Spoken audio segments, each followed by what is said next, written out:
Hello, and welcome to another episode of Mocha Latte After Dark. I am your host, JJ Fitzgerald, and today's topic is I can't make this shit up. I just want to preface this podcast by saying there may be some colorful language, which is unusual for me during my podcast, but this situation was so out of pocket that I just have to keep it so real. A few days ago, someone who I deemed as maybe a mere associate text messaged me and asked if I wanted to hang out. So I asked them where they wanted to go, and they said I could pick. So I decided I wanted to go to one of my favorite sports bars just to grab a burger or whatever. The person asked me to pick them up, so I just assumed that they probably had a couple of beers or whatever. I asked for the address.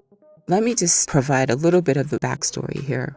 This former acquaintance, I should say, works at a store, which is one of my favorite stores. And I've known him for probably about maybe 4 or 5 years. Met him through going to the store. And that was pretty much the extent of our relationship. I just thought that he was a nice person. And so when he asked for my number like last year, I gave it to him. And we went out to eat a couple of times because I don't have issues with being just a platonic friend with a guy. In fact, I prefer being friends with males over females because males usually give you a better perspective of your relationship with someone else who's a male. Usually if you have some kind of issue with another male that you're in a relationship with, your female friends are usually quick to tell you, oh, just drop him or whatever. And I don't want to hear all of that. I want to hear what a man could possibly be thinking. So he had expressed interest in me last year, and I made it very clear that I was not interested. So I thought we were done on that whole thing. I thought, okay, he gets it, he understands. But when I went to pick him up that evening, he asked me to come into his apartment, which I said, no, there's no reason for me to come into your apartment. I've seen apartments before, and that wasn't part of the plan. The plan is for us to go get food.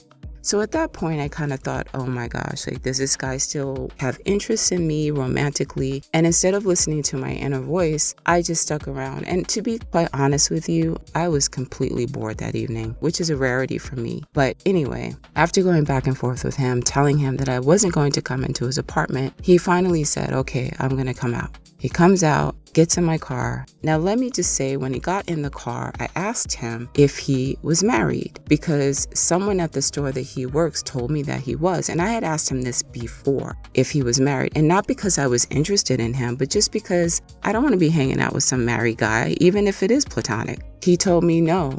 He told me that he only had an ex-wife, and that was the mother of his son who lived in another state. So I'm thinking, okay, maybe he's telling the truth. I mean, I did come pick this guy up. He did give me his address, so maybe he's not lying. And he asked me again, why didn't you want to come into my apartment? I said, because it's not that kind of relationship. There's no reason for me to come into your apartment. There's no reason for you to know where I live, because he'd asked me where I lived before, and I wouldn't tell him. This guy doesn't even know my last name. On the drive over, he's telling me that he likes me, and I'm just like, oh my gosh, like, here we go again. I thought we were done with this. I thought I made it clear that I'm not interested.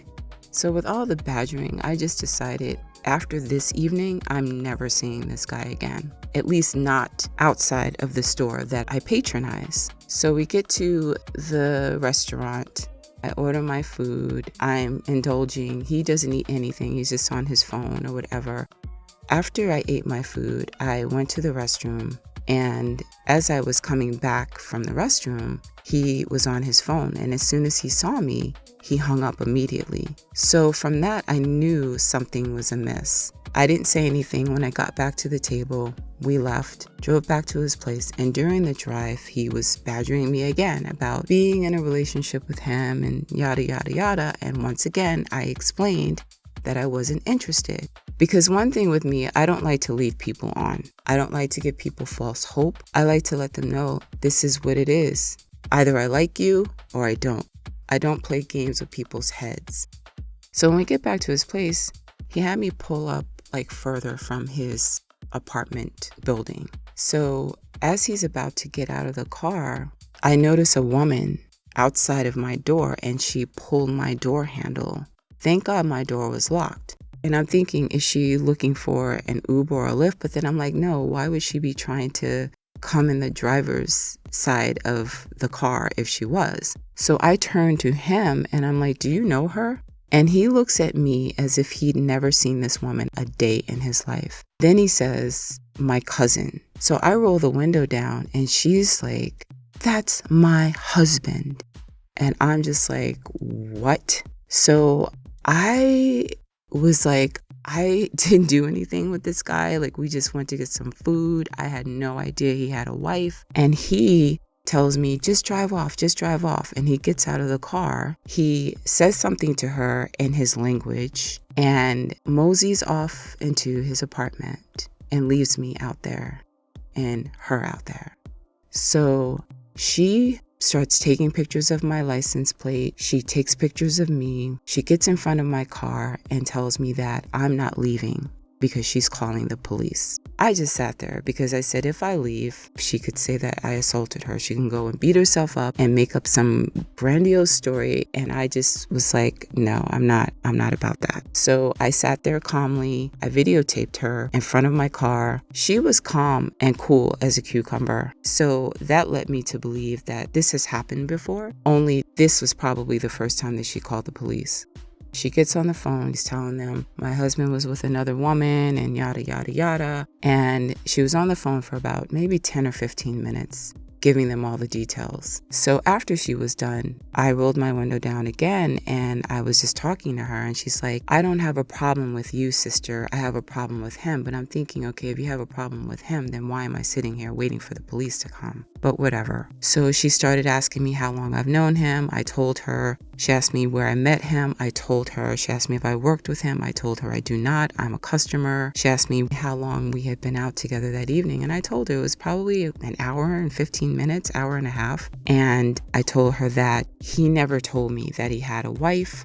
I told her that I was not interested in him, I have never been interested in him, and that I asked him if he had a wife on several occasions, to which he said no, and that the only wife that he had was his ex-wife in another state that had his son. So I asked her, are you the woman who had his son? And she said no. And when I told her that he basically didn't claim her as his wife, her face was so sad. She told me that they had been married a really long time. I also asked her, do you really think if I was messing with your husband that I would be bold enough to be here right now at his apartment? That doesn't even make sense.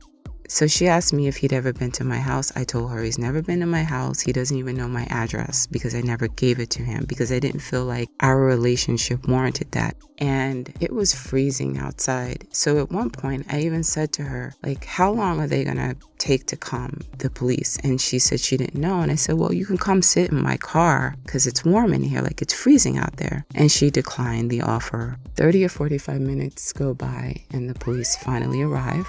There were 2 cops in 2 separate vehicles, a male and a female. The male goes over to her, the female comes over to me. I explained the situation to her.